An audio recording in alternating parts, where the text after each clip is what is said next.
Aloha and welcome to Botany 101. I'm Angela Nishimoto. Today,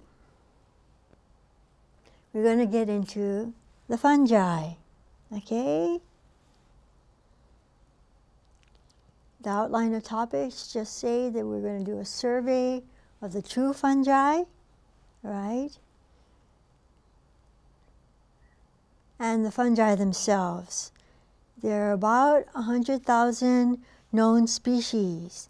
These include mushrooms, rusts, smuts, mildews, molds, puffballs, truffles, okay?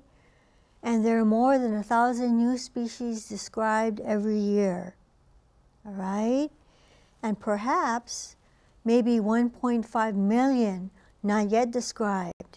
And with the rainforests going the way they're going, maybe many of them might not end up being described after all, okay? The great majority of fungi are made up of hyphae, okay? A hyphae is a fungal thread, so hypha is a fungal thread, and hyphae are masses of fungal threads that make up the fungal mycelium. So mycelium is just a mass of hyphae, okay? And it can grow very quickly, very quickly. They can put on like hundreds of feet in a day for each fungus, okay? And they can grow very quickly when food is available, all right? So fungi are vital to recycling of dead organic matter, okay? What they'll do is they'll break down organic matter, all right, whether it's dead or alive, all right? So what they can do is they can actually live off of dead organic matter, or they can live off of living things as parasites, all right? One of the things that people are investigating is in cleaning up oil spills.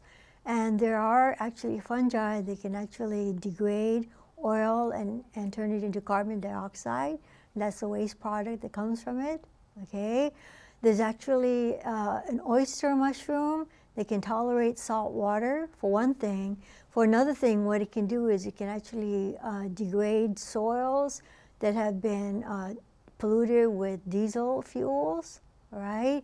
So here we have a fungus that might actually outdo bacteria as a source for actually breaking down oil spills in the salt water, okay? Because bacteria may be good decomposers, but so are fungi. And some bacteria don't actually last very long in salt water because for many bacteria, salt water is toxic to them, okay?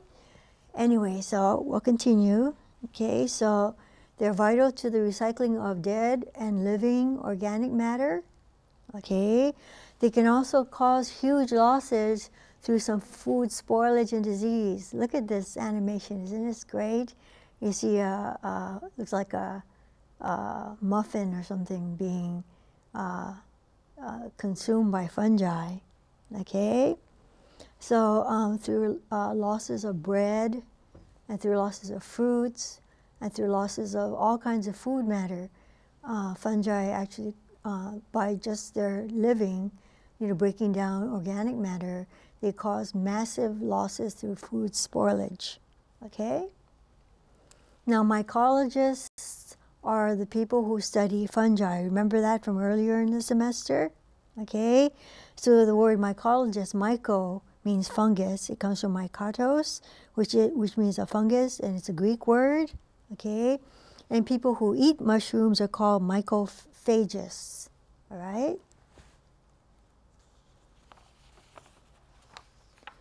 Now, the ways fungi are distinct from protistans, okay?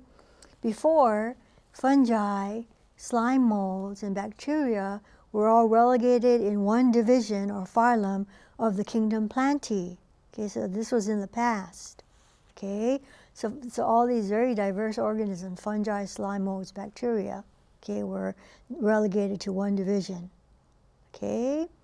But when they discovered the differences between prokaryotic cells and eukaryotic cells, do you remember that?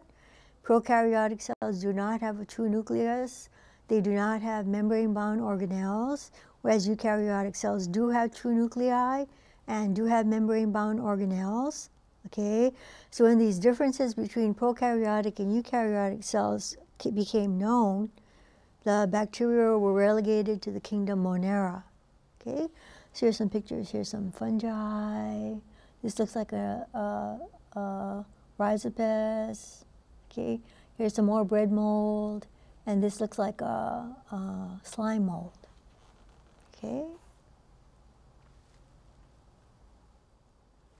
Now the metabolism and the reproduction and lines of diversity of fungi were found out to be different from plants, so they actually put them in the kingdom fungi. Okay? Fungi are actually derived from unicellular organisms, and they have a different descent than the descent of plants. Okay?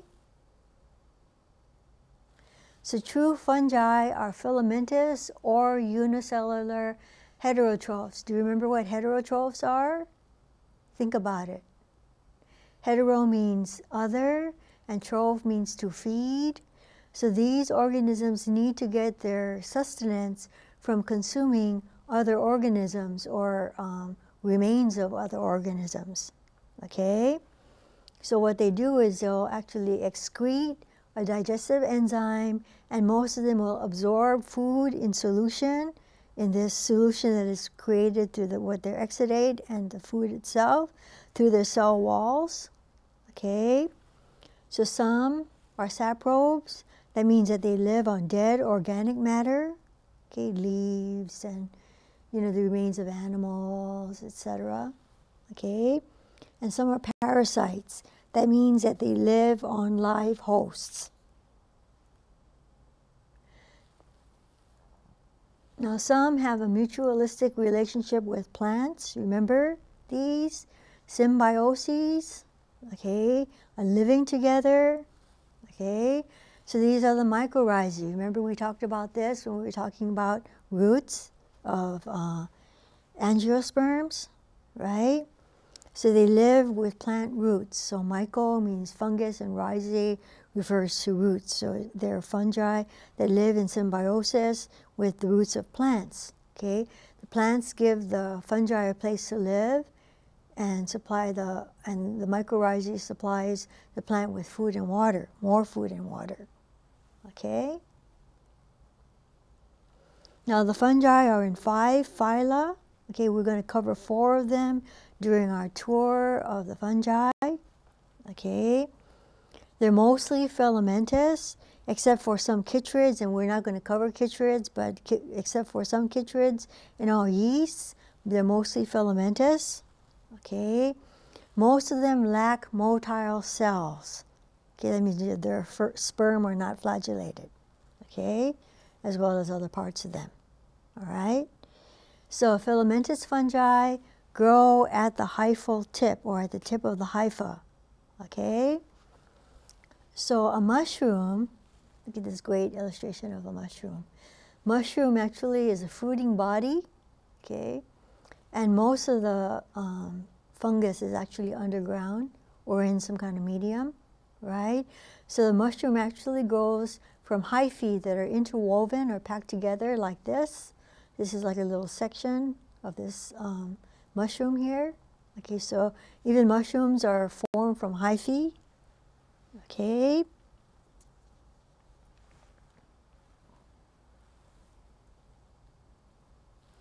Now cell walls are mostly of chitin.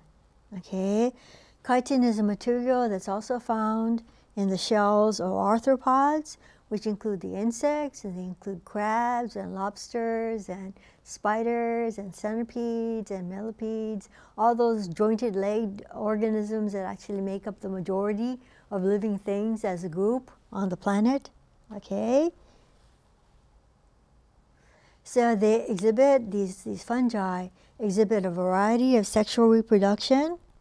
Okay? And they'll secrete digestive enzymes and absorb food in solution. Okay?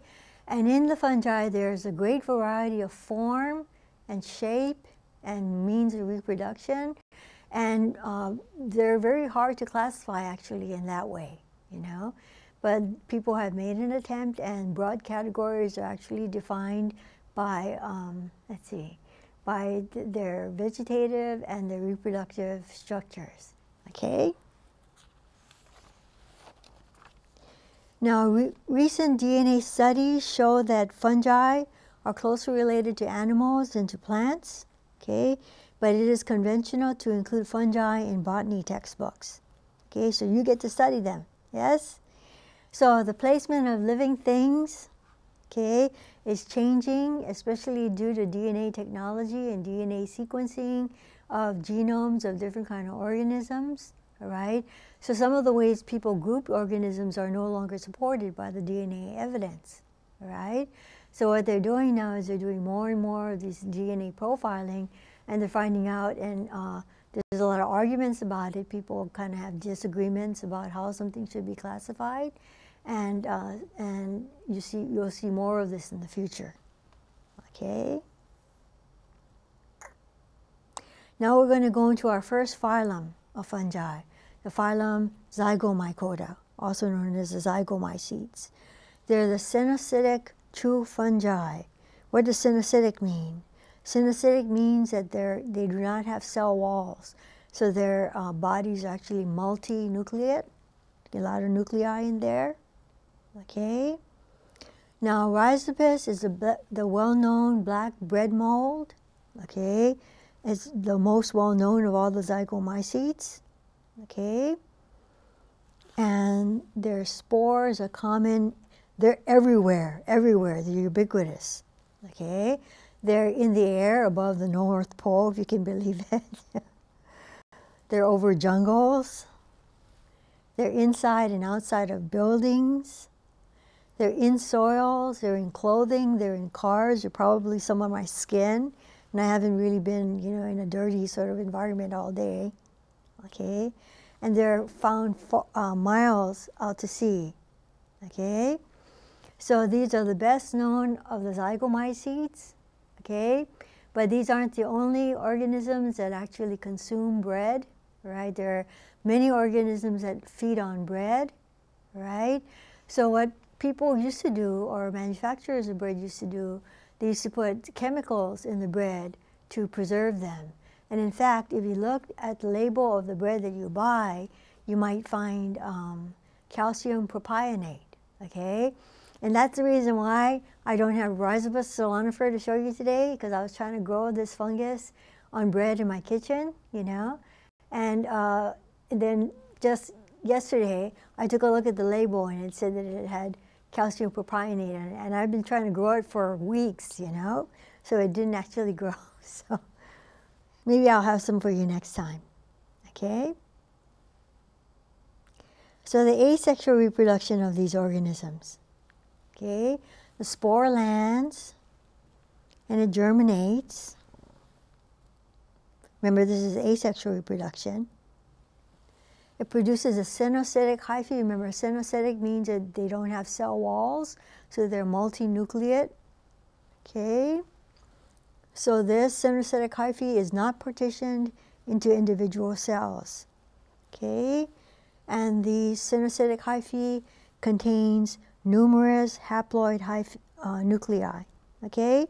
And remember the alternation of generations? So part of it, we'll see a little later on, goes into asexual reproduction, but fungi do go through an alternation of generations of a sort. Remember that? You have a diploid 2N sporophyte that undergoes meiosis, resulting in haploid spores. The haploid spores grow into gametophytes that give rise to the gametes that fuse and form the zygote that grows into the sporophyte, and etc. So plants, green plants undergo this, and to a certain extent, so do fungi. Okay? So after the mycelium has developed in asexual reproductions, there's this sort of structure called the sporangiophore growing. Okay? That's just a structure that produces sporangia, and sporangia are just structures that produce spores. Okay? Now the spores drop from the sporangia, they blow away, and they repeat the cycle. You know, the spore lands and germinates, produces a hyphae, okay? And then the mycelium is developed, and the sporangiophores grow up and produce sporangia, and it just kind of repeats like that, okay? Now, reproducing sexually, okay, the zygomycetes do it through a process called conjugation, okay? So the black bread mold mycelia, okay, has two mating strains, a plus and a minus strain. You can't really tell the difference just looking at them, so they just designated them plus and minus, okay? And of course, with plus and minus, the opposites are attracted to each other. So the hyphae of one is attracted to the other by chemicals. Do you remember what this is called? Remember what it's called when something is moves to the other by use of chemicals? Remember, it's called chemotropism. Remember that when we were talking about tropisms and movement in plants?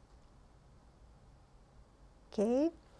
So the progammetangia develop. That's all these long words. Don't worry about the terminology so much, okay? But we need to use proper words to describe proper reactions, okay? So the progammetangia develop, and they touch, and they merge as gammetangia. And then you have a single large multinucleate. That means there are many nuclei, cenozygote. Okay, cenozygote. That means that it has no cross walls, multinucleate, but it's a zygote still. And then what happens is that the nuclei fuse in pairs, plus and minus with plus and minus with plus and minus, okay? And then a thick wall develops, and it forms something called a zygosporangium, okay? So this is a diploid zygosporangium, and that undergoes meiosis. Here we go with alternation of generations, okay? The sporangiophore, where the sporangia grow out, okay? And then the process is repeated, okay? That's pretty much in a nutshell sexual reproduction in zygomycetes, okay? Now one example is Pilobolus, which is called cap thrower, okay? So this particular zygomycete grows in dung or animal droppings. You can see all these, there's a great photo here, all these little sporangia sprouting here, okay? So the sporangia can be catapulted up to 25 feet, amazingly, okay? And what they do is they'll stick to plants. They'll stick to vegetation, okay? Now these plants are eaten by animals, of course, okay? Because animals are the only organisms, well, pretty much, the only organisms that ingest their food, okay? And then what happens is the spores germinate in the digestive tract of the animal, and is growing in the animal's droppings when the droppings are released already. You know, so these cap throwers know what they're doing, okay? Now, human and ecological relevance, okay? Now, one kind of bread mold is used in Indonesia and nearby areas, okay, to make tempeh, okay? How do they do it? They boiled skinless soybeans are inoculated with this mold, and they set it aside for 1 day, 24 hours, okay? And the mycelium, remember the mycelium is a fungal body, actually holds the beans together. It's made of a hyphae, right? So the mycelium holds the beans together, produces enzyme, okay, and that increases the B vitamin content of the beans, okay? And it also makes protein more digestible. Okay, so sounds like good stuff, huh? Okay, so this tempeh is fried or roasted or diced for soups, and people there prepare this fresh daily, every day. It's part of their routine to make this tempeh, you know? Now there's another bread mold used to make Chinese suhu, okay? And you have this other Rhizopus oryzis and Rhizopus nigricans, okay? They're actually used to make birth control pills and anesthetics, so medicinal uses. Okay. There are others that are used to produce alcohols. Okay. And also used as a meat tenderizer. And yet another species produces yellow pigments for coloring margarine. Okay, so that's zygomycota. Okay, now we're going to get into the ascomycota. Okay, the phylum Ascomycota. Now, if you happen to be in the south of France in the summertime, okay, you might see people with coils of rope around their shoulders with wheelbarrows, wheelbarrowing pigs, you know. What they're doing is they're taking the pigs into the forest to help them find truffles, okay, which are ascomycetes, okay. So the ascomycetes are the sac fungi, all right, and truffles are among the most famous of them.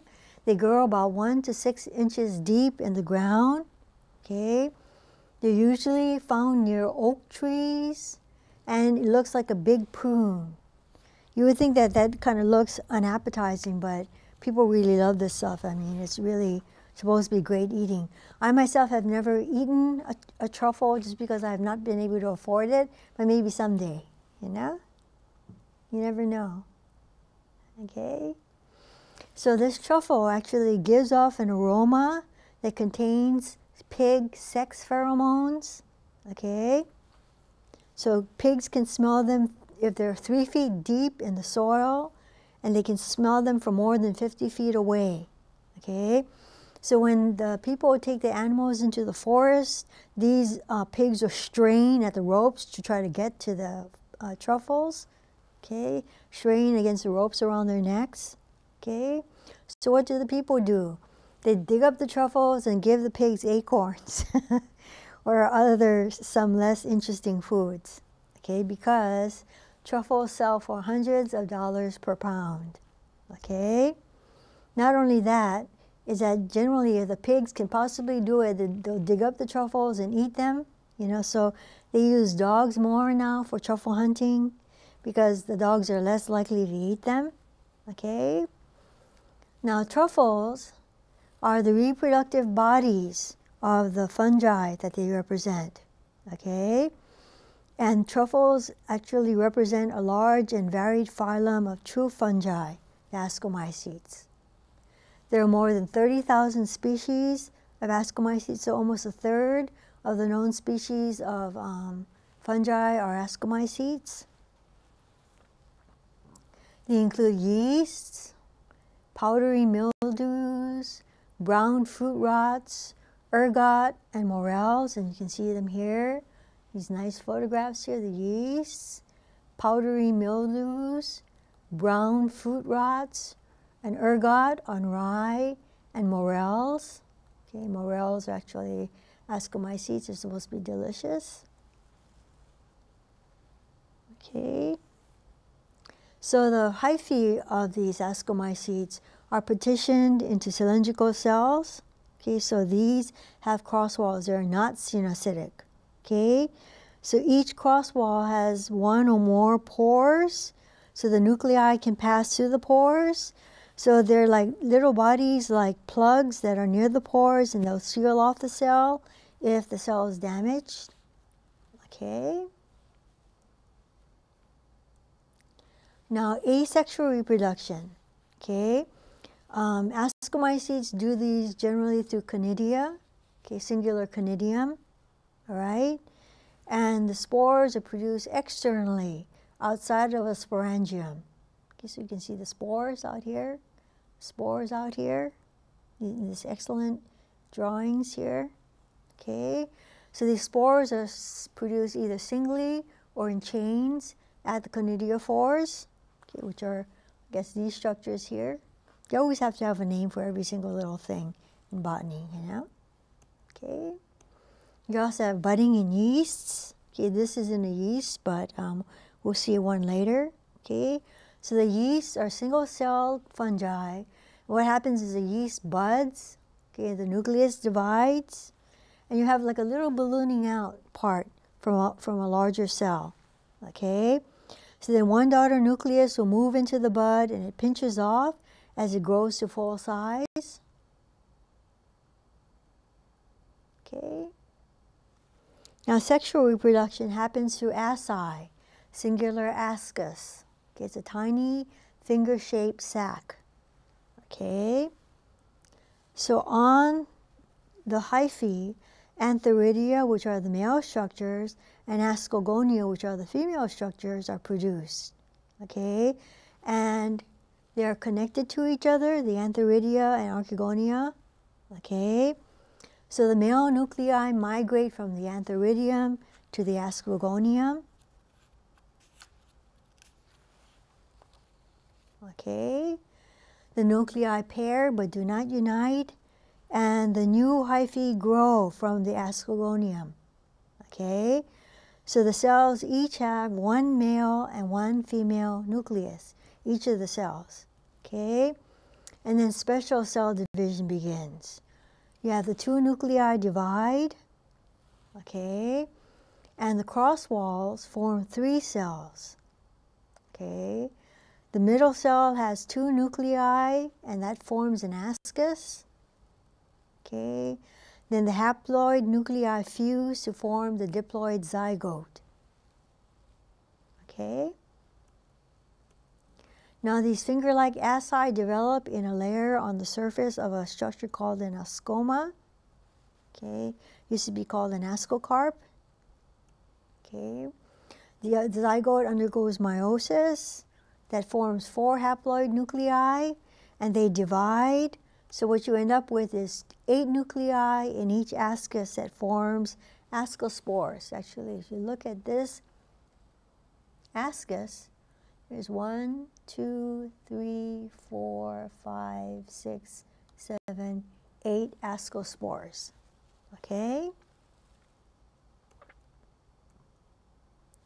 Now there may be thousands of asci, okay, can be packed in an ascoma. Okay, and there are 3 types, okay, of ascoma. Okay, you have the apothecium, which is cup-shaped. Okay, truffles or apothecia, cup-shaped ascoma. Okay, then you have cleistothecium, which is enclosed. Got these excellent illustrations here. Here are the spores out there. Okay, then you have a perithecium, which is a flask-shaped container with an opening, flask-shaped ascoma with an opening. Okay. Now the ascospore then is released, and it lands, and it germinates, and grows into a new mycelium. Okay, and then it can repeat the process. But generally, asexual generations involving conidia can be produced between sexual cycles in many instances. Okay, so here you see the sexual life cycle here in this larger oval. Yeah, you actually have the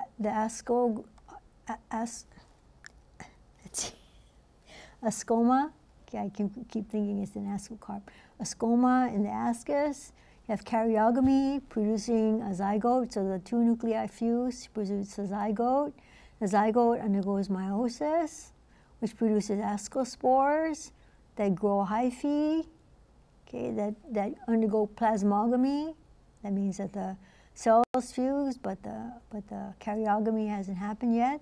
But also, by the way, it can actually grow these conidiophores and produce conidia, okay, through an asexual cycle as well. Okay, they can actually go through several generations asexually before they do sexual reproduction again. Okay. Now, sexual reproduction in yeasts. Okay, individual cells can act as ascogonia and antheridia. Okay, so 2 haploid cells unite. Okay. This leads to the diploid of fusion cell, and that serves as an ascus. There's going to be an illustration coming up. So meiosis forms ascospores. Okay, so here, it all happens within the original cell wall. Right, so here you have a dikaryotic cell with 2 nuclei. The nuclei fuse. Nuclei fuse, form a zygote.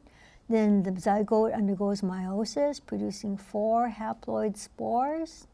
And then these undergo mitosis to form 8 spores that become ascospores. Okay? Isn't that something? Think about it. Somebody had to figure this out. Now there's, in some yeast, like the yeast that's used in baking and brewing, like the Saccharomyces cerevisiae, okay? The fusion cell may multiply into diploid colony with all the cells eventually going through meiosis. That's actually looking at yeast. You can see that there's single cell, and you can actually see budding going on here. Okay, so here's the parental yeast cell with the offspring yeast cell budding here. Budding going on here, maybe budding having occurred here too. Okay.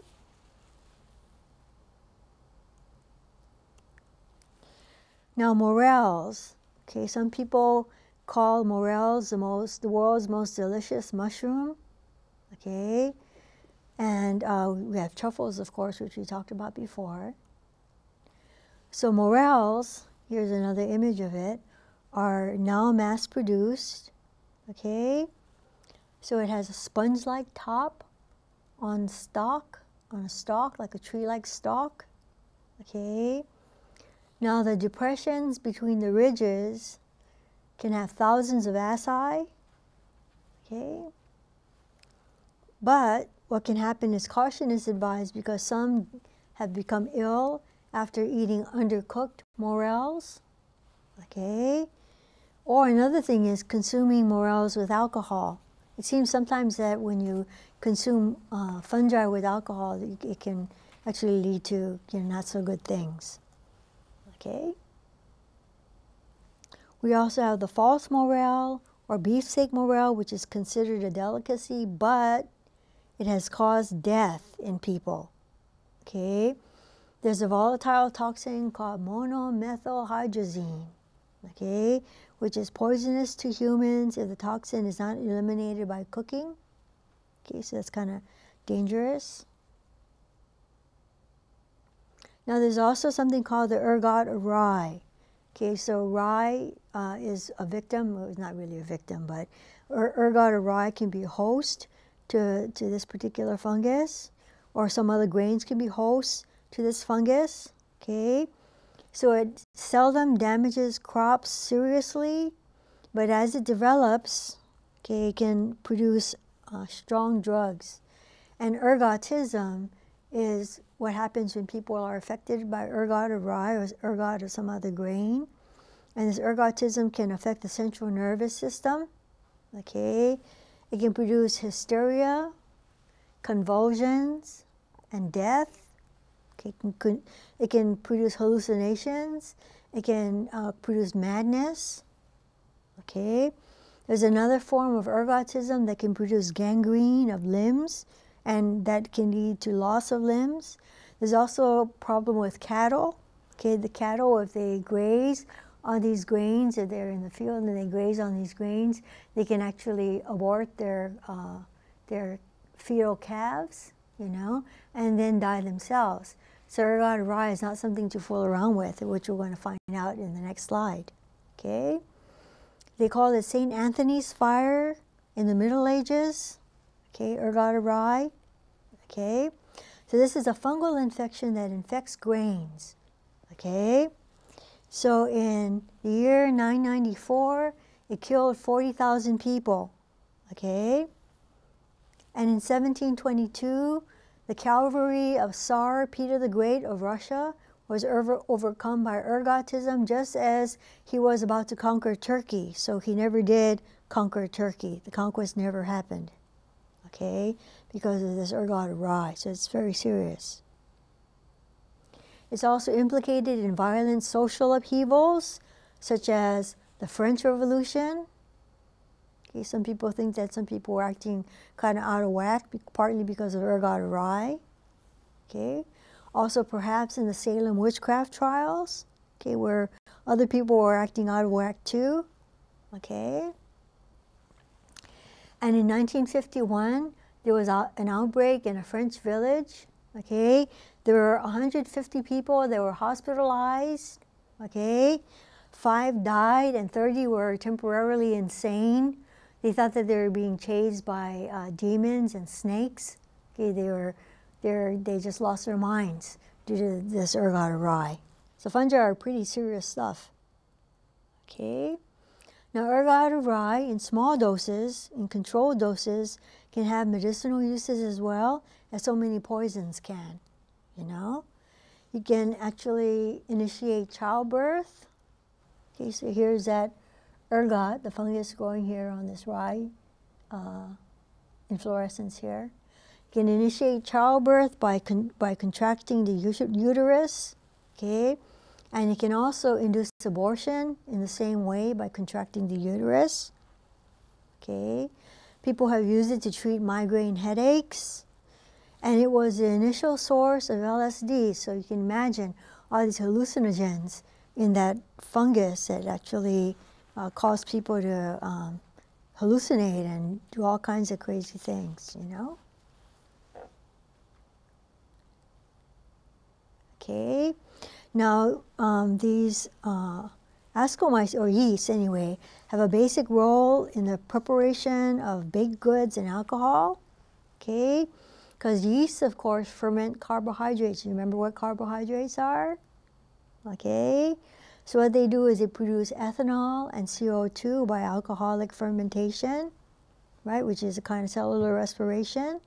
Okay, now the carbon dioxide in bread dough causes it to rise, giving bread its porous texture. Okay, also the flavors of wine, beer, and sake, okay, it depends on the strain of yeast used to ferment the fruits or the grains that are used to make these alcohols. Okay, you can also get ephedrine from yeast as well as from Mormon tea. Mormon tea is a gymnosperm. We'll talk about that later in the class. Okay, you can get B vitamins from yeast, and the yeasts are used as livestock feed. There's a feed about 50% protein, okay, in this livestock feed from yeast.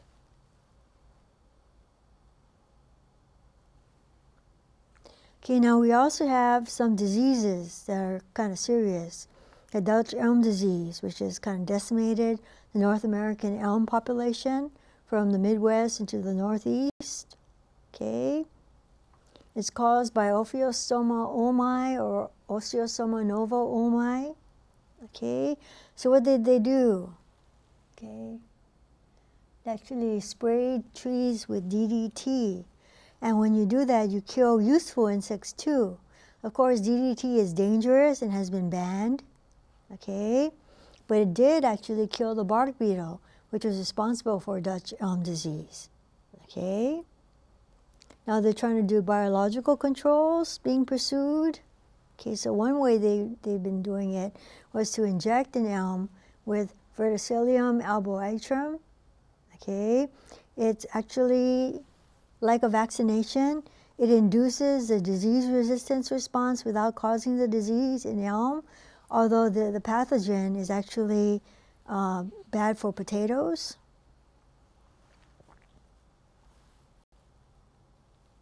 Okay, other diseases include chestnut blight and oak wilt. Okay, these disease control have been limited success in these particular instances. There's also peach leaf curl, which is a disease that attacks the leaves of stone fruit trees, especially peach trees.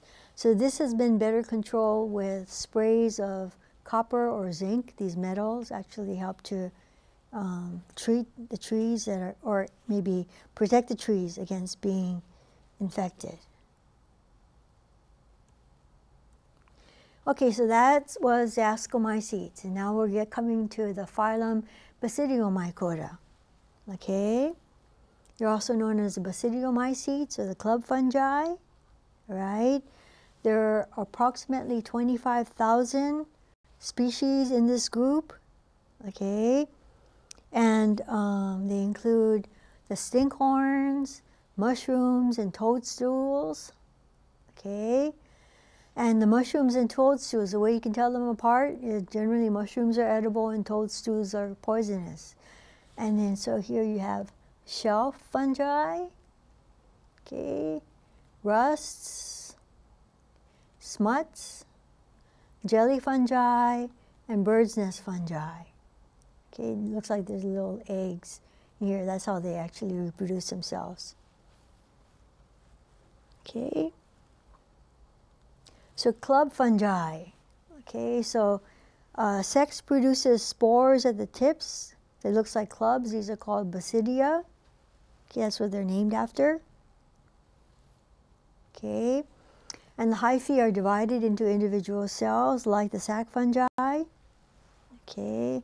And the cells have 1 or 2 nuclei in some stages. Okay. So cross walls, okay, so cross walls have a central pore surrounded by swelling, and the pore and the swelling are covered by a cap, okay, similar to that little plug that we saw in the ascomycetes. Okay. Now, asexual reproduction in the basidiomycetes are much less frequent than in other phyla. Okay, it just doesn't happen asexually so much in the club fungi. Okay. And generally, when they do actually do asexual reproduction, it happens mainly via conidia. Okay. Other ways that they can do asexual reproduction, some bud, like yeasts. Okay. And then some of them have hyphae that fragment, each piece of hyphae acting like a spore, giving rise to a new fungus.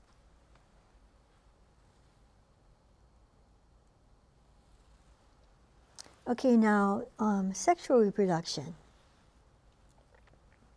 Okay, the spore lands and germinates, as you've seen before in other kinds of fungi, and produces hyphae.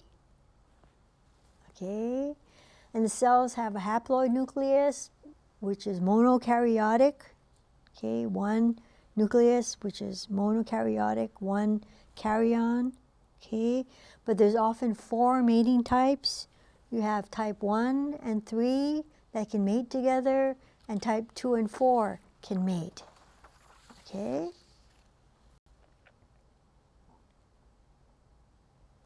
Now, the hyphae of compatible types tend to be close together.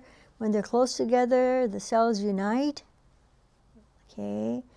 Then they'll form a new mycelium that have cells with 2 nuclei. That's called dikaryotic or a dikaryon. Okay. So the mycelium becomes denser, forms a button, and guess what that becomes? It pushes up above the surface of the soil, and it expands and forms a basidiodoma or a mushroom. Okay, isn't that something?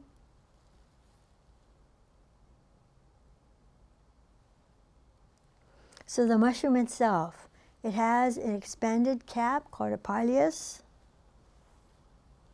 It has a stalk, so that's a pileus here. Here's a stalk, also known as a stipe.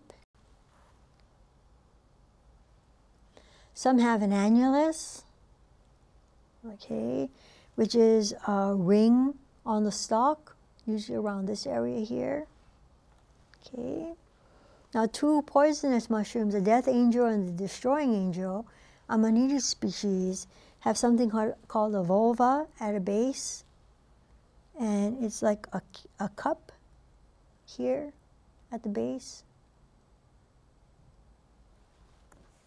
Okay. Now the mushroom, furthermore, have gills under the cap. So under the cap you have these gills, so they're called. And what happens is that the basidia, okay, the part that these fungi are named after actually stick out. Okay, and as the basidium mature, the nuclei, remember they're dicaryons, so the nuclei unite, the strains unite. Okay, then right after that, after they're diploid, okay, they undergo meiosis. Okay, the diploid nucleus undergoes meiosis. Okay, then you'll have 4 nuclei migrating, okay, to form a basidiospores. Okay, so one mushroom can produce billions of basidiospores within a few days.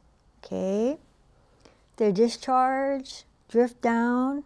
Okay, they discharge into the air, drift down between the gills, and then blow away.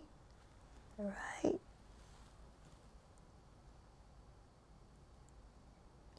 Now the dikaryotic hyphae radiate sometimes in some cases, oftentimes, okay, to form fairy rings. Right. So that means that in the center there are no mushrooms, but at the edges is like a ring of mushrooms. Okay, some can grow this way for over 500 years. Okay, another kind of mushroom, Boletes, produces spores on the surfaces of pores instead of on gills.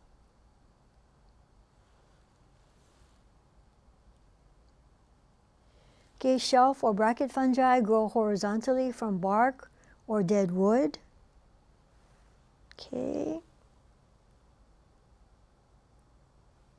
So here's a bracket fungi.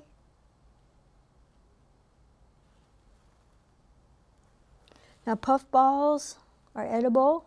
They're kind of interesting. They can actually be from 0.125 inches to 4 feet in diameter. Okay, in your text is a photograph of a woman with a giant puffball in her arms. Okay, so puffballs have minimal or no stalks at all, and they rest on the ground. They can have trillions of spores, can be produced by one puffball, trillions. Okay, this is one of those instances where nature really produces a lot. Okay. Now other club fungi, okay, include earth stars, which are similar to puffballs, except that they have appendages that kind of fold out that make them look like flower-like sort of shape. Okay. Bird's nest fungi grow on manure. It actually does look like a bird's nest here with the little eggs inside. Nice photograph. Okay. Now smuts are parasites. Okay. They do not form basidiomata. Okay. And the corn smut actually is one that we're featuring. Kind of interesting.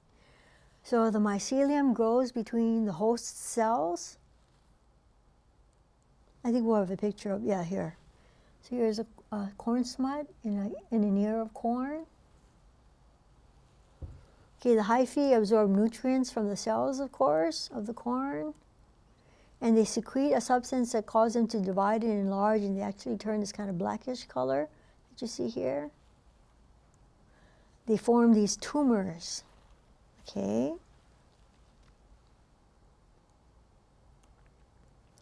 Now, corn smut is considered a delicacy by Native Americans. It's considered to be real good eating, even though I've actually seen corn smut, like in a classroom situation. It doesn't look very good, but I pay tribute that if it's supposed to taste good, I guess it does taste good. Okay.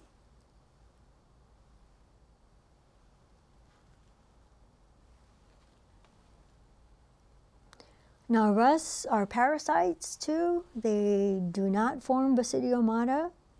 So some need 2 or more different hosts to live on. Okay. So the black stem rusts of wheat, Puccinia graminis, okay, they decrease wheat yields by millions of bushels per year in the United States.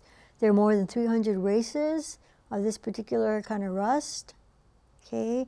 They also need the common barberry plant, Berberis vulgaris, and also wheat.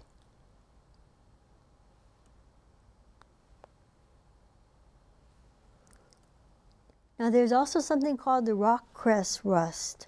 Okay, Puccinia monoica. Okay, grows on the rock cress, which is a Arabis species. Okay, so this is a very interesting fungus, you know. It actually grows on the rock cress, and if I'm remembering correctly, what it does is it actually forms a structure using its hyphae that actually looks like a flower. It actually looks like a flower, so it fools the pollinators, and the pollinators come to get pollen from it, but they don't get pollen, they get dusted with spores instead. But it's a way that the fungus can actually move its spores to different areas, okay? Anyway, I think that's all the time that we have for today. Okay, hoping that you're enjoying the fungi as much as I do, okay? And we'll see you next time. Aloha.